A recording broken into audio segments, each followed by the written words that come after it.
কলম কি দুঃখে রে পাখি গাছের শাখায় বসি বহু কথা কও কাননে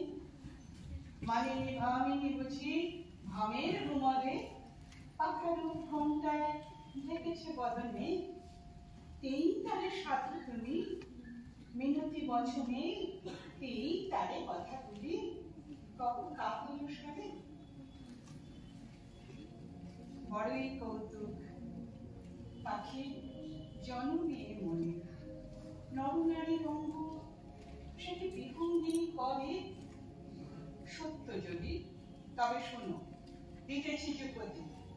শিখাইব শিখেছি যাহা ফেলে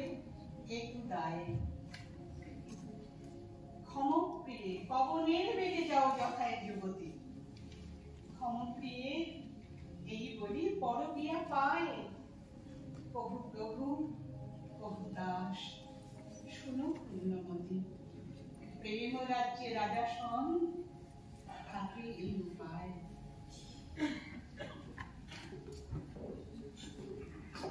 এ মধু ভাণ্ডারে নব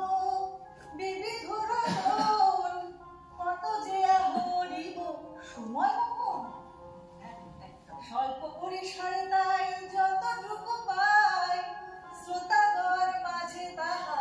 ছড়াইয়া যাই আহা ছড়াইয়া যাই আহা ছড়াইয়া যাই আহা ছড়াইয়া যাই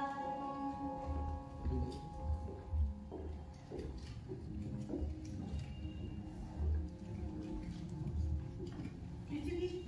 শ্রেষ্ঠতর কাব্যগ্রন্থগুলির মধ্যে স্থানপ্রাপ্ত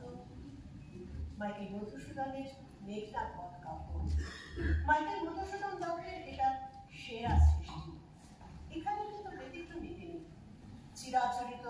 নায়ক খলনায়কের ভাবনাটি সম্পূর্ণ ছিন্ন করে এঁকে দিলেন এক অভিনব চরিত্রায়ন।